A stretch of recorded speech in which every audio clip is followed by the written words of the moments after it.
young woman was found lying on top of a delivery truck. She had fallen from a great height and died instantly. But after unloading his cargo, the driver never noticed her body. He simply drove away. It wasn't until someone in a nearby building spotted her that the police were called. The stab wound in her abdomen made one thing clear. This was no accidental fall. Sherlock only needed a single glance inside the truck to roughly determine where she had fallen from. First, the deep dent in the roof showed the impact had been extremely forceful. The collision had knocked loose flakes of rust from the metal surface. But strangely, one section of the shelving inside the truck was unusually clean, in sharp contrast to the rest. That meant a cardboard box had been sitting there before the girl fell. After the impact, the careless driver must have removed the box during delivery, so if they could trace the shipping address of that box, they could narrow down the location she fell from. Eventually, the search was limited to a single neighborhood. The third balcony up. All the apartments have the same trees on their terrace except for that one. Maybe it got knocked over when she fell? They entered the apartment. Bloodstains on the floor confirmed it was the crime scene. The killer had stabbed the girl in the living room, forcing her backward until she lost her footing and fell from the balcony. Nick immediately contacted building management.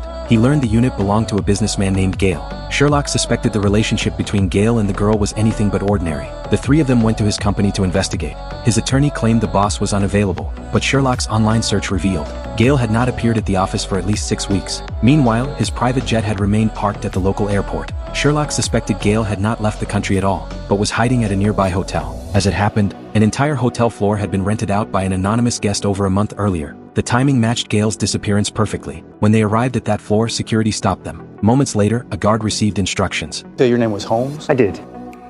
They were escorted to the innermost room. Mr. Gale was lying in a hospital bed. He said his lawyer had already briefed him. He explained he had gone into hiding, not because of a crime, but because he required medical treatment. To prevent shareholder panic, the company had to keep it confidential. Watson asked him what his relationship with Haley was. She was my daughter. A month earlier, he had successfully undergone a heart transplant. At first, his recovery had gone smoothly, but soon his body began rejecting the new organ. He was surviving on daily blood transfusions. After learning about her father's surgery, Haley had volunteered to donate blood. Gale pleaded with Sherlock to find the person who killed his daughter. Soon after, Ray's fingerprints were found on the apartment's doorknob. Ray was Haley's boyfriend. He insisted he had not killed her. At the time of the murder, he had been buying flu medication for Haley. Pharmacy surveillance confirmed his alibi. Watson then pointed out that someone with the flu would not pass the screening required to donate blood. She called Eugene, the lab technician who had handled Haley's donation. He confirmed that Haley showed no flu symptoms at the time. That meant her flu-like condition had been deliberately induced. During the investigation, Ian died from acute transplant rejection despite emergency treatment.